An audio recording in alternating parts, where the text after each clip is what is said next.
নমস্কাৰ ৰাইজ, good morning. আজি ঘৰতে নাম গোৱা যিহেতু ধুতি চুটি পিন্ধি ৰেডি হৈ গ'লোঁ আৰু এইফালে মোৰ ভকত আহিছে।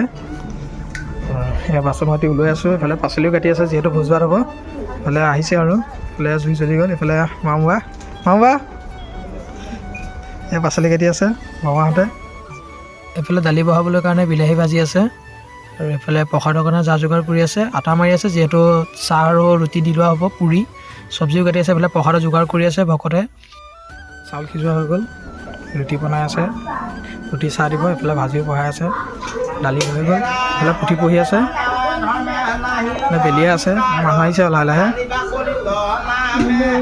চাই থাকক। দালি হৈ গ'ল, ভাজি বহাব এতিয়া। চাউল সিজোৱা হৈ গ'লে ৰুটি বনাই আছে, ৰুটি চাহ দিব। প্ৰসাদৰ যোগাৰো কৰি আছে এয়া তাৰপৰা। এইফালে গোপিনীসকলে নাম গাই আছে আৰু প্ৰসাদো আহি গ'ল, প্ৰসাদ ভগাই আছে ভকতসকলে। গোপিনীয়ে নাম ধৰি আছে আৰু এইফালে নাম গাই হৈ গ'ল। এতিয়া ৰাইজ বহিছে ভাত খাবলৈ কাৰণে। নালাগে, কেনেকুৱা লাগিছে খাই? জলি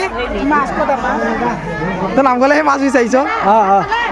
এইবিলাক এইফালে উত্তম। কিন্তু ইয়াক বান্ধি থকাৰ কাৰণে এতিয়া অকণ ওলাই লৈ আহিছোঁ ফুৰাবলৈ। সি বহুত চিঞৰি আছে। মই কাপোৰ সলোৱাই নাই, তাক এনেকৈ লৈ আহিছোঁ। ভকত বিদায় দিলোঁ, ভকত বিদায় দি লৈ পেলাই এতিয়া ভাত চাত খোৱা হৈ গ'ল। কিন্তু ইয়াক ওলাই আনিব পৰা নাছিলোঁ কাৰণে এতিয়া ওলাই লৈ আহিছোঁ এপাক। তো আজিলৈ বাই বাই। ভিডিঅ'টো চাই কেনেকুৱা পালে কমেণ্ট এটা কৰি জনাব। তো নেক্সট এটা ভিডিঅ'ত লগ পাই আছোঁ।